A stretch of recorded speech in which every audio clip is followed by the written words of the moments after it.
Let her grant death.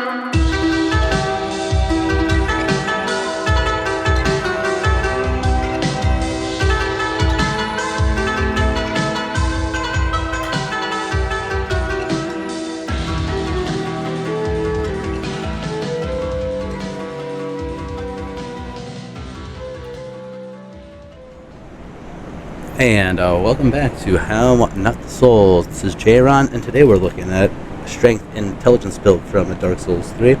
Very good in PvE and PvP. And it's just basically the magic form of the Paladin I love so much. This is pretty much kind of just the same deal.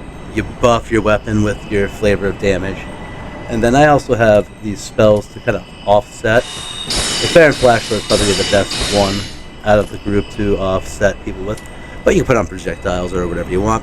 We'll go more into the spells and why I chose them later on. But now let's take a look at our stats. Today we are looking at Jing Bling, 118, and the extra 2 points we're going to be put into either intelligence or vitality, just so we can wear heavier. But anyway, a 118. We have a 30 vigor, which is runs pretty flat if you do this kind of build. 20 attunement, since we're not really casting projectile spells, we're doing mostly weapon buffs, and our buffs tend to last a long time, depending on what you want to put on for rings. Endurance, 30, pretty average. You could use a little more, I think, but at the same time, it did me well, the 30 endurance. 12 vitality for basically being able to have an equip load, in which we are having it bolstered by a couple of rings. We'll take a look at that in a minute. 31 strength, so we can wield heavier weapons. 15 dex to lead up to weapon requirements, mostly for the Great Sword of Judgment. 55 intelligence, so we can have effective buffs. Like you'll see, I'll go over how the buff affects our damage and all that later on. And our faith and luck are just base. For our weapons, let me just start out from the top, then we'll get to why we have which. We do have the Scholar Candlestick just in case we need to cast spells, but that was something that wasn't even used at all in this playthrough at least. And I got that. Anyway, the bread and the butter is the Crystal Claymore. Huge. Man, so you can't buff it, but it runs that flat damage, what you can do with magic and physical. Pretty powerful. Gotten the same deal with the Great Sword of Judgment. It can buff itself, which is also pretty damn good. The Moonlight Greatsword, I feel you have to have it, even if you don't use it, and I didn't really use it. So it's kind of a waste of Titanite Slab and scales, but I feel like you should have it. It's a good option if you're out of options. The Moonlight Greatsword, which I was confused on how I wanted to build my build, all the way around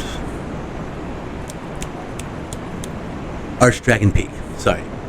And that was really waffly, and this was a good weapon, but it doesn't really make sense when you don't have the equip load and you have to dress down in order to use it, or if you can't use it one-handed, because when we're casting buffs or other spells, it's kind of useless otherwise.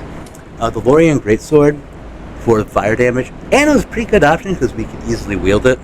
I mean, faith and intelligence will boost this weapon pretty well if you add it to it, but you don't really need to. I mean, since most of our damage is coming physical anyway, the fire damage is nice. It's this little, the 200, as it says. Good, it works for us. Crystal Reinforced Club, always love the club. It's like a little sidearm. Bam, bam, bam, bam, bam. Our straight up heavy gray club which was the weapon I used for the majority of the game after I just set my expectations for the Fug sword. I put it away, and this just became the weapon. Made no sense. It was the fastest, not the greatest reach though, but when we buff it, so yeah, we'll buff our claw. It's at 506 standing on one hand, 747 two-handed, 802. That is quite the difference from swap it out, 506 and 561. So yeah, we're just giving the smackdown with the club the entire time, and then the crystal 4-pronged plow for just fun. It's fun. I love it. And the simple cestus to restore our FP and have some parries. And we were rocking the heretic staff for a while, and then as soon as we broke 45, 46 intelligence, popped on our sorcerer staff. It was just the better option. And then the sorcerer staff is the better option for higher intelligence builds above 52, I think. And the pyromancy flame, because I had some crazy idea I was going to be able to put faith on this, and I was going to get fire buffs, but that's okay. And our torch, obviously. Shields. I have a thing for the crest shields. I only kept 2, and this was the shield that I would use if I was using shields, because it also regenerates HP, which is nice. Slowly, but still regenerates HP. Our garb, the colorless pulling hat with Lorian set. Most of the time I was wearing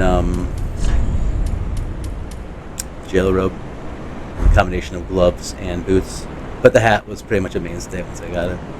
Our scholar ring was the 5 intelligence, clutch magic ring to give us extra bonus magic damage with the, as it says, compromises damage absorption. Ring favor plus 3, pretty much a given. And Havel's ring so we can actually wear something, because our vitality was like 9. We couldn't wear anything.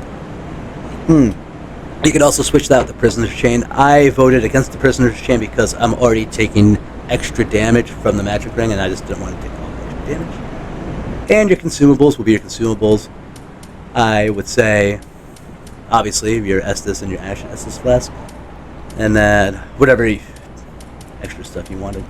And if you had any bows, pick whatever bow you want. Arrows, crossbows, whatever.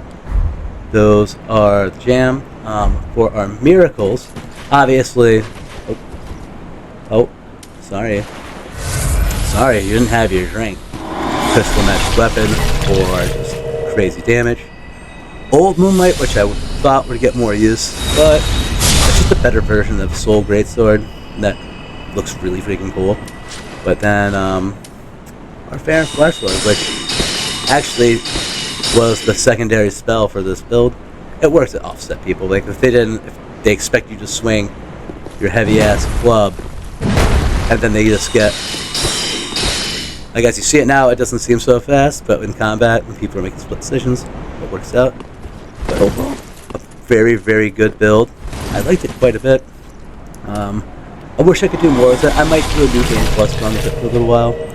But yeah, it works great.